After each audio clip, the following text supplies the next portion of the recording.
Hey, hey, welcome back to Articulate with Steve McJones. I'm your host, Steve McJones. How's it going? This week we had a very lovely Sue Kunz on.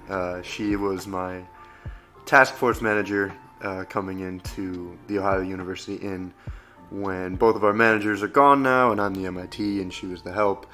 And now she's leaving. She's only there for 3 weeks. It's really sad, but I think I talked about her a little bit on the solo episode.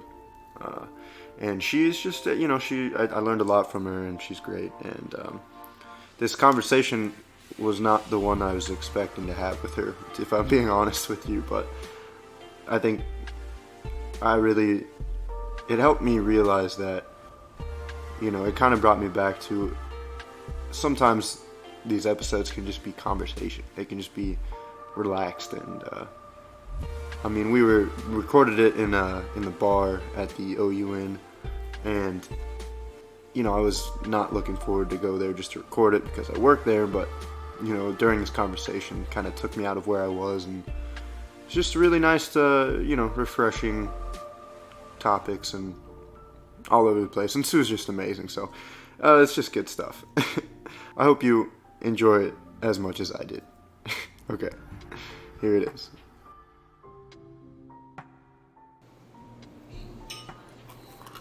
Hello. Welcome, Sue Kunz. Good morning, Steve. Good morning. How are you this morning? I'm doing great, Steve. How about yourself? I'm all right. Would you like to introduce yourself a little bit, like how we met and, how we got here? Sure. Well, my name is Sue Kunz.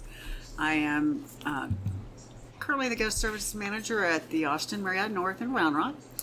However, due to the COVID experience the last 6 months, been on a little bit of a furlough and just intermittent projects. So I had the opportunity to come to Athens, Ohio on a 3-week, what we call task force project to help facilitate the food and beverage operations and make a bridge until we get the new managers in place. Yeah, and I really appreciate the help. Being just like the lone wolf out here, the MIT kid just walking around doing things.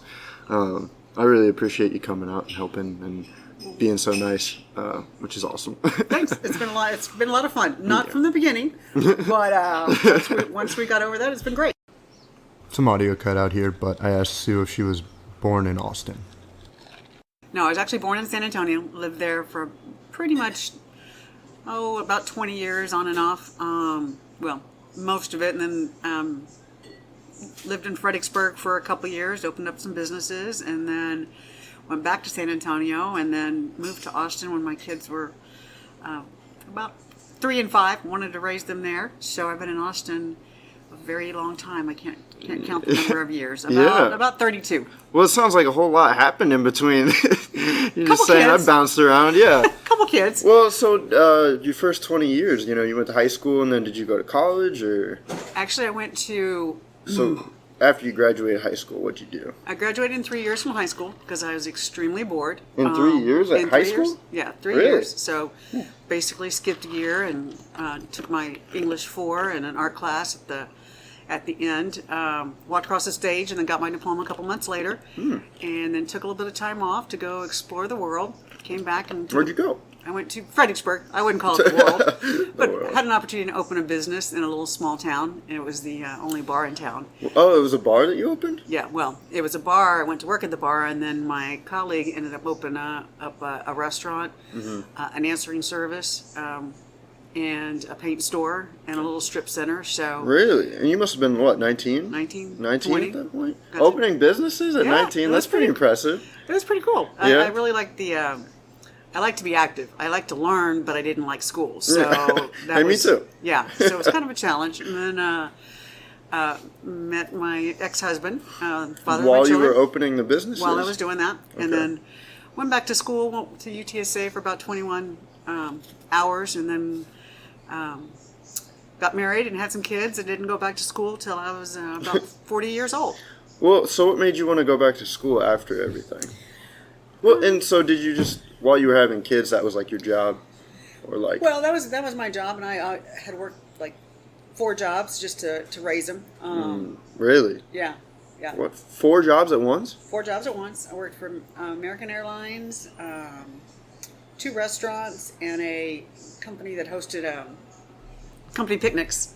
Oh, wow. Yeah, so I had a lot of different... Those are all like real jobs too, I feel like. No, I had like 4 different outfits in my car at any one time. So fortunately my kids were very, very good. But how did you juggle that? How do you handle that? It was tough.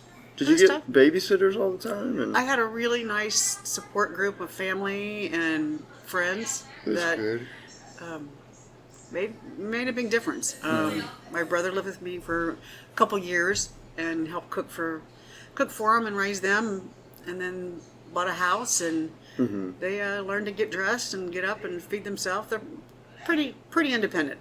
Pretty independent. I missed a lot of their childhood, but it's the way it was. It was survival. Yeah, definitely. And so you say your brother. How many siblings do you have? I have 2 sisters, an older sister, a younger sister, and then my brother was older. He passed away just 5 years ago, at 59. So, sorry about that. Yeah, a little sudden. Yeah. And, right now, my older sister and my younger sister both have cancer, so I'm kind of a little. Oh no! I'm definitely a middle child at the moment, squished in between a lot of stuff. A lot of things going on there. Yeah, a lot. Well, I'm sorry about all that, but I mean, you coming here, you've been really excited and excitable and happy, and so it's. I'm glad to It seems like you're still putting out the best that you have, Well, I try to. I'm blessed with my father's 89 and my mom's 87, and both relatively healthy. My dad's got a little bit of dementia, and I've been taking care of him, supporting him on and off the last 6 months. He doesn't need full care, but he's at my older sister's, so I know he's being better fed than I feed him. But nevertheless, he's my management mentor and kind of like my best friend. So being away from him and my daughter's been pretty tough, but we're almost home. Yeah, you're leaving tomorrow. Leaving tomorrow. Yeah. Is family something that is the most important thing in life for you?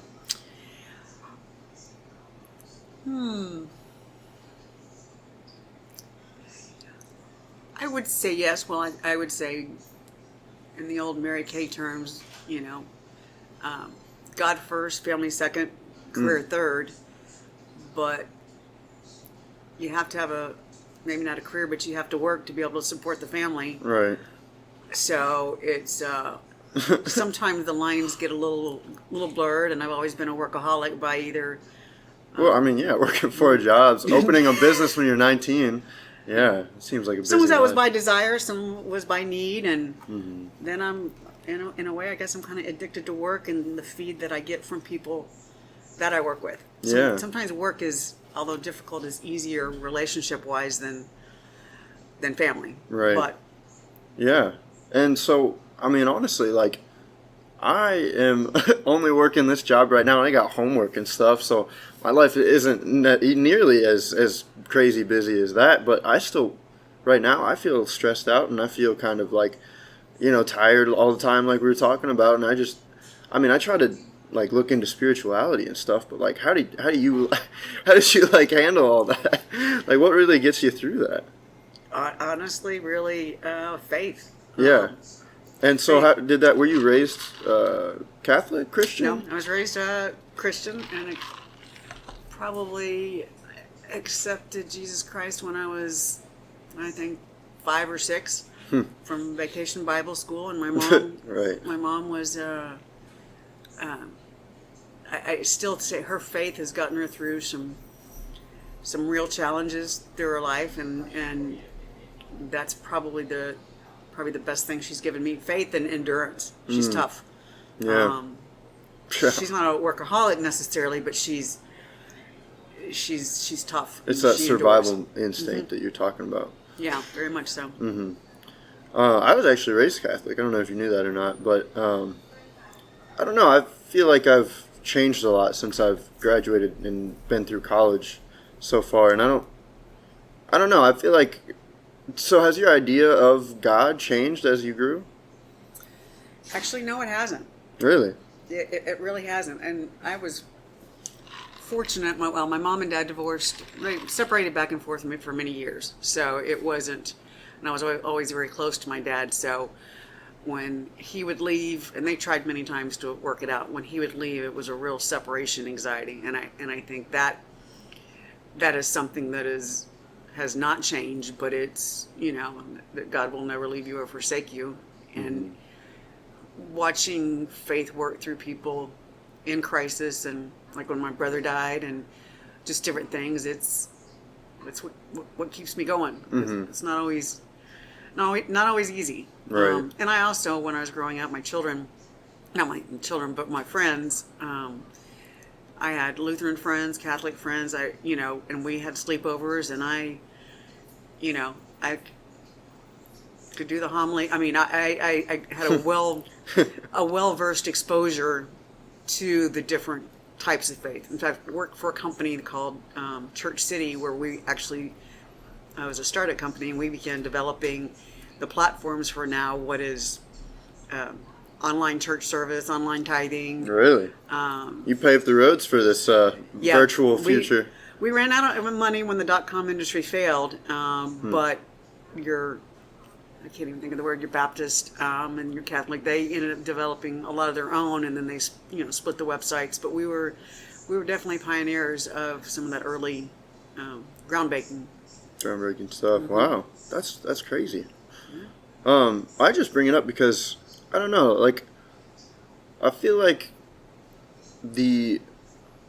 I like this is, I don't, so you obviously have, met people of all different types of backgrounds and faiths and everything, and I just feel, say this is that faith and everything is correct. I just feel like my idea of, God and the afterlife and everything has developed since when I was a kid, because before I just thought of it as this like literal, very literal thing, whereas now I find it as more of like, you want to make good decisions, right, based on morality and things that you consider to be the right thing to do. And then I feel like that affects you. I don't know like how I feel about the afterlife, because I feel like that, it could just be like in the existence that we live in. You know what I mean? People they make poor decisions and then end up in a place where they're tortured, like if somebody were to kill somebody and then they end up in jail, and then that place is like, that's their hell, Right. And well, I think if you use God and the Bible and whatever your faith is as your roadmap, that will lead you to good decisions. Right. But unfortunately, because of our nature, we don't always make those good decisions. Right. Sometimes we know what the right thing is, but we don't necessarily do it. But if you use it as a roadmap for the most basic things, it'll get you through life. And whether you believe in the afterlife or not, if you do the right thing, you'll feel like you're doing the right thing. Yeah, exactly. Basically. Well, no, that's a fair point. So it's more just about how he influences the journey for you. Okay. And that's fair. And that's that endurance thing that's really helping get you through them. I think so. And knowing that the afterlife comes in, where you know that you will eventually be at peace, and you won't have the struggles and the wars that you have here, and you'll see your family again if they were believers. And that's where I think the different religions, it's kind of tough to think of that. And if you have family members that don't have faith or haven't accepted Jesus as a personal savior, it's tough, because if you think that you may not see them again, if you fully believe that, that's a challenge. But I don't think you can dwell on that. And at some point, that's where you do have to be a little selfish, and know that you're going to get there. Right. And then you just accept it in the end then? Wow. Yeah, that's, I don't know, it's very... And if you see people that are Christians and have faith and they're tortured, if you look at people that don't have faith and are tortured, there's quite a bit of difference. I mean, the end may be the same, but how they get through it, I don't know. It's One way just, seems like healthier, yeah, almost. Yeah, it's just it's a better way. Yeah, no, that's fair. So how do you view? I mean, so I know you said the concept hasn't really changed for you as you've matured, but how do you view it as its influence in the world nowadays? You know, like, I mean, originally Catholicism was like church, and it was like part of the church, like part of the state, you know, and part of the government and everything. Now it's kind of been separated a lot, and I just feel like it's become, well, I mean, not all of it, obviously, and this is from my experience, but I feel like so it's kind of the main moral values that we're talking about have gotten away from people, and it's more about like the social aspect of it, you know, and going to church and meeting those people. And I don't know, I wonder if all of those people really believe, you know what I mean? Mm-hmm. Well, I think there are some false Christians, and you know, I think it more, and I do believe that in the separation of church and state. I believe that you should be able to have a moment of silence and a moment of prayer. I mean, I grew up the Declaration of Independence, you know, the things that we said in school, and then we had a prayer. So I understand that that's not for everyone, and I can respect that. I think for me and in the worldly views, one of the things that I learned going back to school when I started at the Marriott 20 years ago was servant leadership, and a style of leadership. If you lead like Jesus, you'll be successful. You know, where you might have correction, but you don't have condemnation. Really? So it's like almost a management type thing. Yeah, no, it is, and it is actually a theory, servant leadership. Huh. It's one of the best leadership books that I ever read. Really? And since I didn't go back to school until after I'd been managing and leading for like 20 years, it was more kind of the stamp of, this is what you've been doing, but can you do it better? Mm-hmm. And how do you take that? I mean, you don't stomp up and down, and you know, when an associate or a colleague does something wrong, you approach it with calm, mm-hmm. and look at what the best thing is, and kind of go back to that roadmap. You know, what is the right thing to do? Mm-hmm.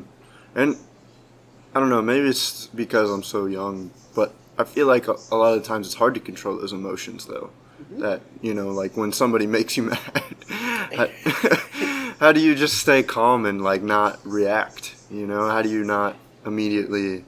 I mean, I guess that's just that's it, is trying to control those immediate reactions, right? It is. It takes practice and experience, and you know, it takes friendship too, and having someone in our WHG and PhD culture, you know, having a best friend at work, having someone that you can go to and kind of share those frustrations in a safe, confidential way, mm-hmm. and talk it out, or go in your walk-in freezer, which, you know, in our business we have. Punch some frozen meat in there. to cool off a little bit. Cool down. And take a deep breath, because those emotions are going to happen. I mean, that's what makes us human, but you know, your emotional intelligence is what you learn as you go through life, and as you mature, is how to manage those emotions. Mm-hmm. So great. How are you going? So emotional intelligence is developed, and you're saying it's easier to manage them more as you get older? It is, but it's also part of a learned and understanding it early. I think that's what, you know, if you do more higher education early, or in schools, you actually had more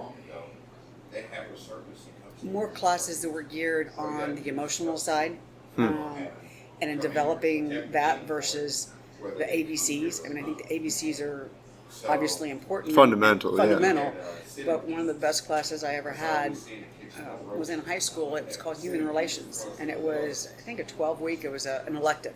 And I learned more in that class about things that I'm okay, you're okay, platform, transactional analysis, you know, how you operate from we all operate from the adult, parent, and the child. Some of us operate out of more than one or the other, and what makes you whole, and how the alcoholic or addiction triangle, persecutor, rescuer, victim. So if you had more classes like that at a younger age, more emotional developmental classes, psychological developmental classes, I think we'd all be better off. Yeah. And I think they're doing some of that now, but not as much. Not as much as they should be. Yeah, you don't get to some of that until you specialize. You need to go to higher education. Higher education in college is not always accessible, or it's not for everyone. Yeah. And that's okay. Well, like you said, you didn't jive with school. You know what I mean? It's boring. Yeah, it's really not. But do you think you would have if they? So it's more like psychology and sociology-based classes, right? Yeah. The other classes were easy. I mean, I'd go to school 3 days and stay home 2 days, or vice versa, and then catch up on all my homework. Man, they just let you not go to school for 2 days? So basically I didn't go to... Maybe I went to school for 2 years, maybe 2.5, because I skipped the whole year, and my last year I just didn't go to school very much. Really? I could still make the grades and, make a criteria, so... Nobody was really mad about it. Yeah, my mom, So my what'd mom you and do dad with your... didn't always know. We went out to eat a lot, and used my dad's credit card. Oh my gosh. So what did you do with all your free time then? Well, we would go to IHOP and go to JoJo's, and we would eat, and then we would just Hang out. Hang out. I always liked to be outside. Yeah. Really, probably wasted a lot of time, but you enjoyed it. I enjoyed it. So it was worth it. Yeah. Well, that's another thing about like coming into the realization of like the adult world is like how much time are you actually letting yourself waste? Like wasting versus enjoying is it's a very fine line, you know what I mean? Because like I enjoy movies, but how beneficial are movies, Yeah, I'm not a movie watcher. I can't sit still on that long. I mean, I use them to go to sleep, but there's probably a handful, maybe 15, 20 movies that I've seen in my entire life, and wow. Most of them were Clint Eastwood or John Wayne, or war movies classics. With my brother and my dad, because I was a daddy's girl, and I liked hanging out with the guys. I liked sports. I wasn't really a girl's girl. Yeah, no, that's fair. But I also said I could never chase around a white little ball for 4 hours a day in golf, and lately I've been doing that about 4 times a week. So. Oh, really? Wow. Yeah. Yeah. So some things just develop. Yeah, some things just develop, and you begin to appreciate more being with people versus the task. You have to achieve the task, and clean your house and do those things. But what's more important is being with people that you love and enjoy and have good company, and especially you realize people at a certain time in life. My sister and her brother-in-law, they planned all their life to have retirement and travel, and were very fiscally responsible.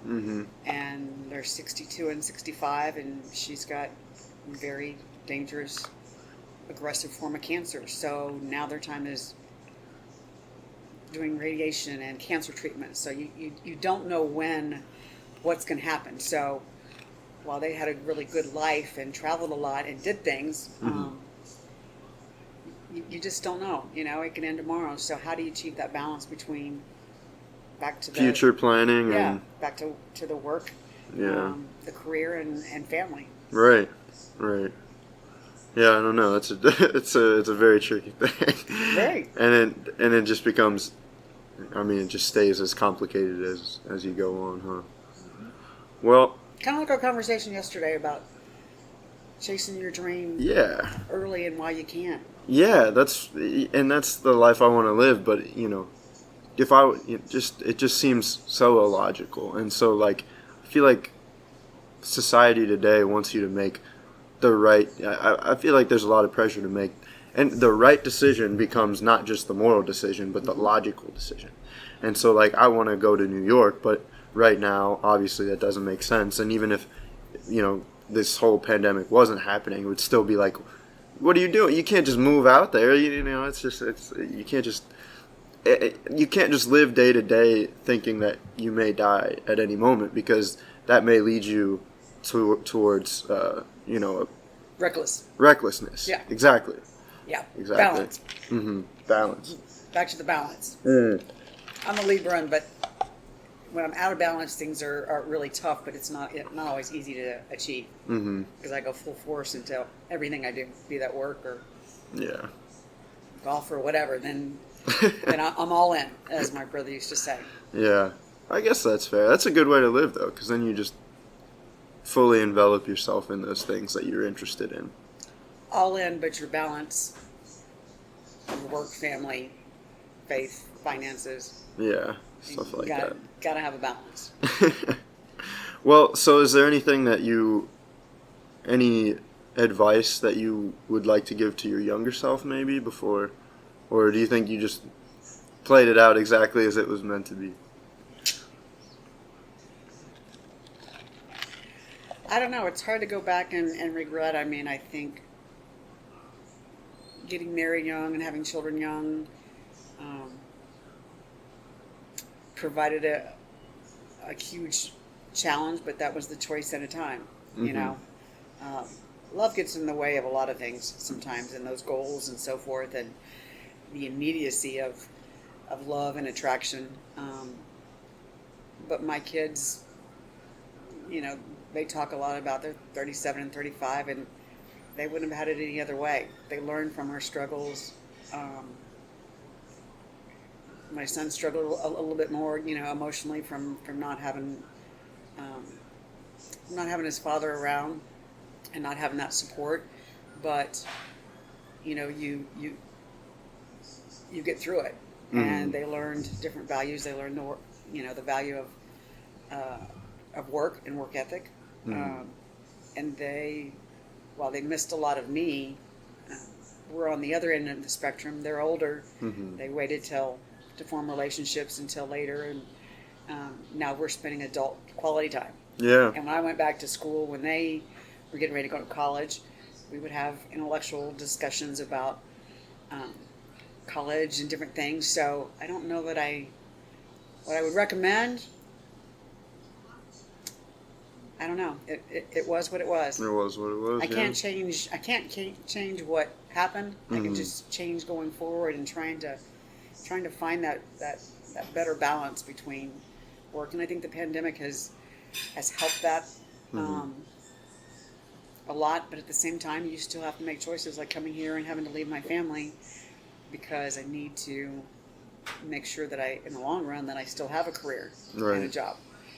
And I love being with people, so it's a different type of family. Yeah, you know, it's not my core family, but I already have this miniature family that I've, in 3 weeks that I've developed. And you're doing a podcast with one of them. I'm doing a podcast with them. I don't want to leave, but I want to go home.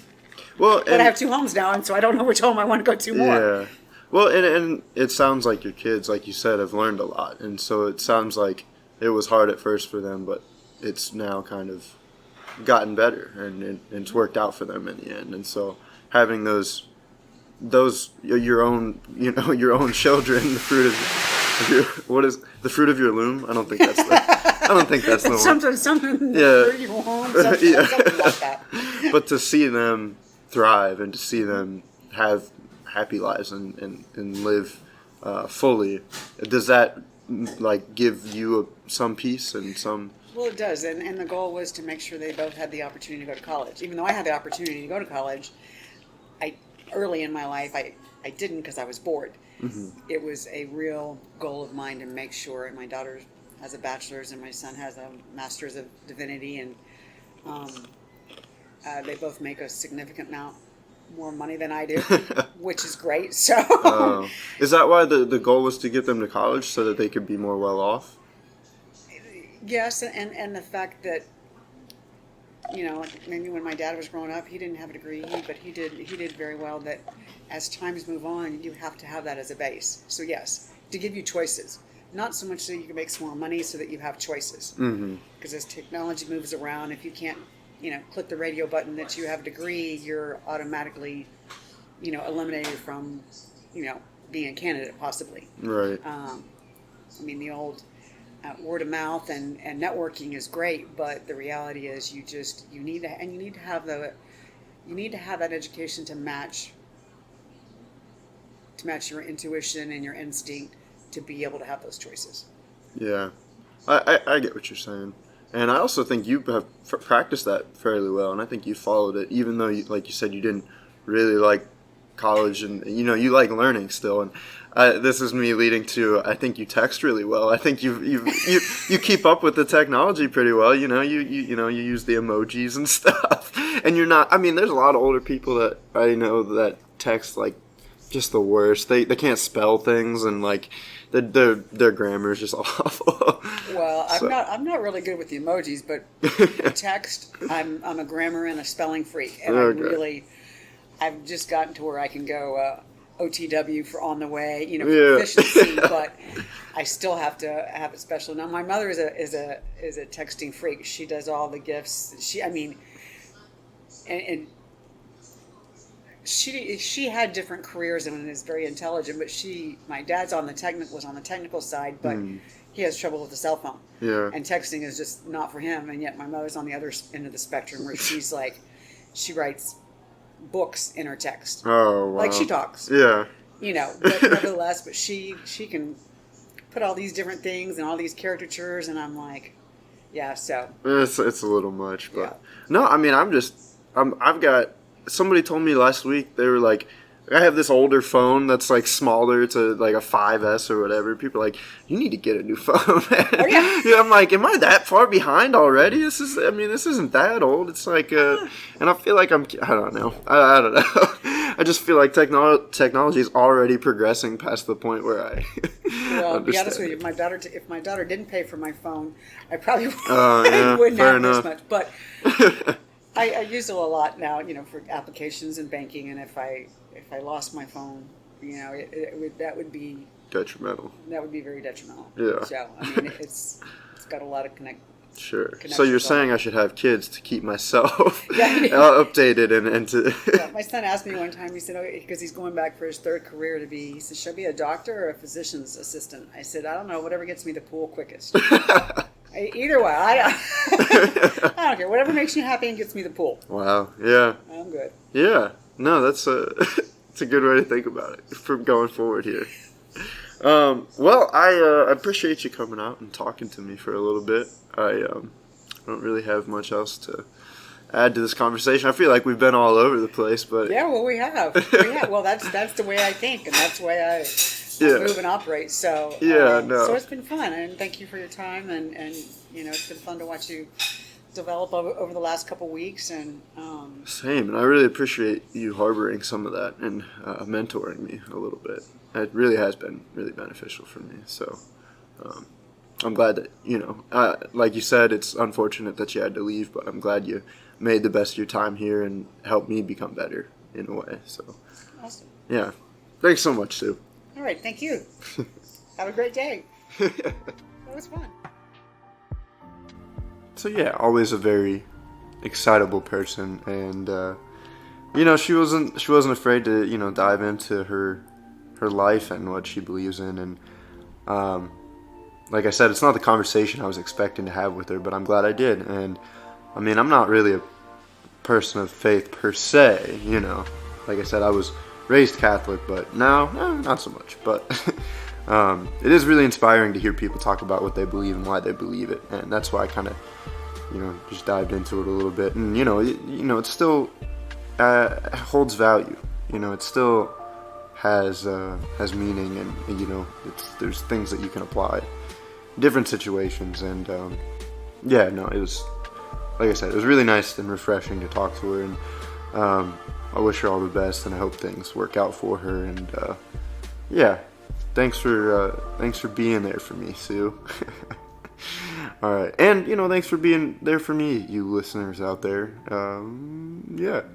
Thanks for listening. I love you, amen. Okay, bye.